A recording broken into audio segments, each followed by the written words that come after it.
प्रधानमंत्री की नई 7 अपील आई, जिसके बारे में हमने पहले भी वीडियो बनाया है। पर इसके अंदर प्रधानमंत्री ने यहाँ पर बहुत अनयूजुअल बातें की, जितना उन्होंने पुराने कोरोना काल में भी नहीं किया था। अब ज़्यादातर लोगों के दिमाग में यही आ रहा है कि एक अनसेड लॉकडाउन आ चुका है और ये लगने वाला है, क्योंकि वॉर खत्म नहीं होने वाला है। यूएस और ईरान का जो वॉर है वो बिल्कुल भी एंड नहीं होने वाला है। ईरान ने अपना पीस प्रपोजल एक और बार भेजा था यूएस को, और यूएस ने उसको साफ-साफ मना कर दिया है। मुझे लग रहा है डोनाल्ड ट्रंप बस अपना टाइम काट रहे हैं। नवंबर तक मिड टर्म इलेक्शन आ जाएंगे, तब तक तो मुझे लगता है इस वॉर का कोई एंड ही नहीं है। पर साथ ही साथ वहां पे इजराइल से लेबनान की तरफ बहुत अटैक्स किए जा रहे हैं। इतना ही नहीं, नेतन्याहू कहीं से भी चुप होने का नामो निशान नहीं ले रहे हैं। वो लेबनान में जो मिलिटेंट ग्रुप है हिजबुल्लाह, उसके पीछे पड़े हुए हैं। हिजबुल्लाह और हमास को इजराइल और यूएस ने एक टेररिस्ट ऑर्गेनाइजेशन की तरह डिक्लेयर ऑलरेडी कर दिया था, और अब इजराइल कंप्लीटली उनको हर तरीके से वैनिश ऑफ करना चाहता है।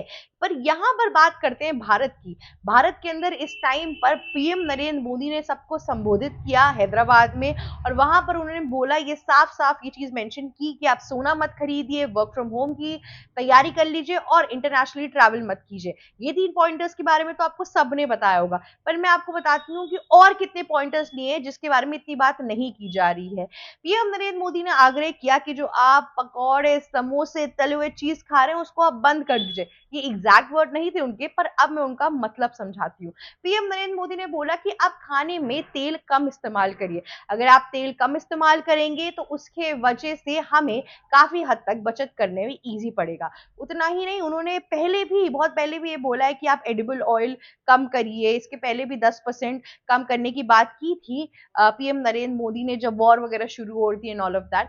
अब दूसरी ओर उन्होंने ये भी बोला कि हम कोशिश करते हैं कि हम इंटरनेशनली जो फर्टिलाइजर लेकर आते हैं वो ना यूज करके नेचुरल फर्टिलाइजर अब यूज करें। पर यहाँ पे बात इतनी सी है कि एडिबल ऑयल और नेचुरल फर्टिलाइजर की बात अब आ कहाँ से रही है, प्रॉब्लम क्या है सिस्टम के अंदर। देखिए, ईरान और यूएस की लड़ाई खत्म नहीं हो रही है, और ईरान ने स्ट्रेट ऑफ हॉर्मुज पर पूरा ब्लॉकेड लगा दिया है।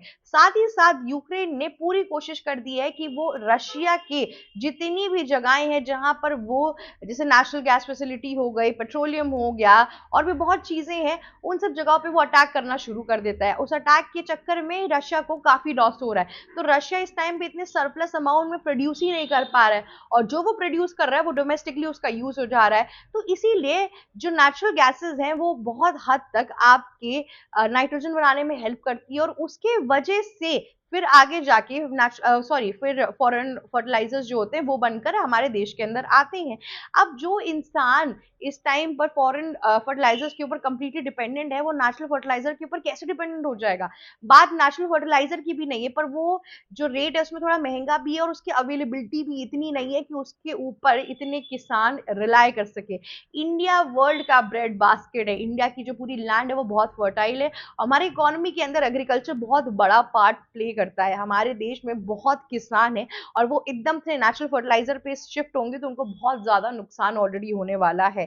इतना ही नहीं, इस पूरे खबर के बाद से जो आपके फर्टिलाइजर की पूरी मार्केट थी उसके अंदर ऑलरेडी ब्लैक मार्केट सप्लाईज चल रही थी, पर अब वो और भी गंभीर तौर पे आगे आ सकती है। और साथ ही साथ अनयूजुअल जो मौसम चल रहा है उसकी वजह से भी खेत खलियान में दिक्कत आ ही रही है, खेती में इश्यूज आ रहे हैं।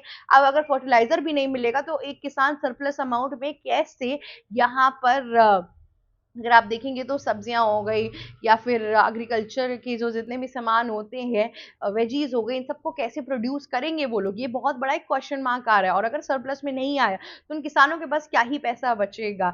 यहाँ पर इन सारे क्वेश्चंस का आंसर कहीं से भी सरकार नहीं दे पा रही है। एडिबल ऑयल भी हम बहुत हद तक बाहर से इंपोर्ट कराते हैं, और यूक्रेन, रशिया जैसी जगहों पे ऑलरेडी वो सब इतने ढेर सारे वॉर के अंदर घिरे हुए हैं।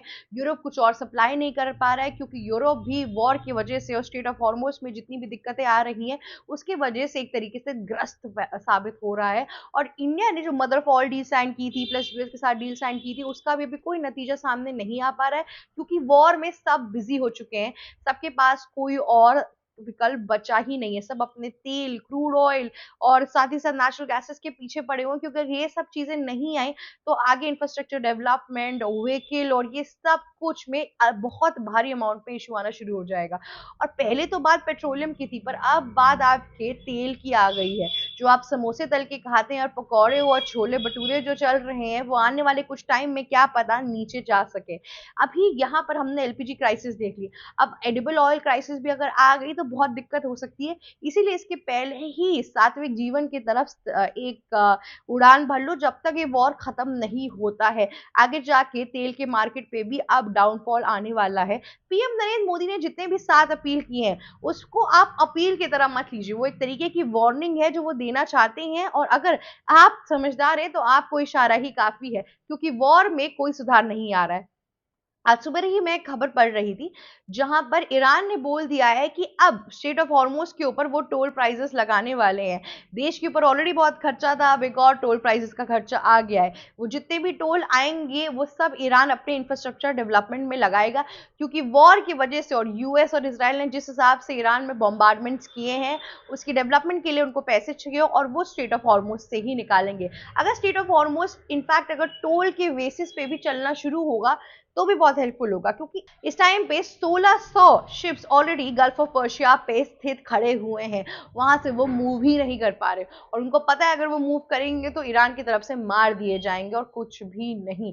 तो जिस हिसाब से स्थिति उत्पन्न हो रही है, उसमें दोनों ही साइड से जरा सा भी नरमी का कोई भी एक कहते ना इंडिकेशन नहीं आ रहा है। ईरान नहीं ही झुकेगा, डोनाल्ड ट्रंप भी नहीं ही झुक रहे हैं, लेकिन यहाँ पर कोई सोल्यूशन नहीं आ रहा है। ये दो कंट्रीज तो डूब ही रहे हैं, और यूएस को तो शायद इतना फर्क भी नहीं पड़ रहा है, लेकिन हमारी जैसी डेवलपिंग कंट्रियां, उनके ऊपर कितना बड़ा लॉस आ रहा है। अब आप वो देखिए, वॉर वहां पर हो रही है, रीजंस उनके हैं, हमारा कोई लेना देना भी नहीं है। उसके बावजूद भी आप कल को क्या पता भटूरे और पकौड़े ना खा पाए।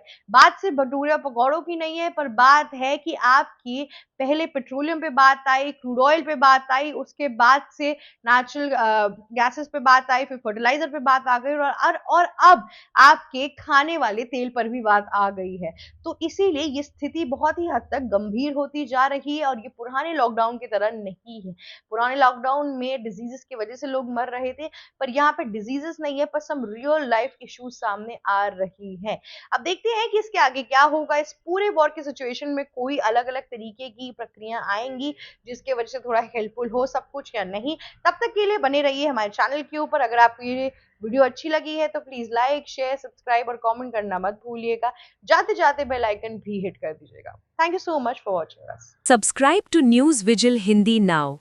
Stay tuned for the right analysis of every major world news.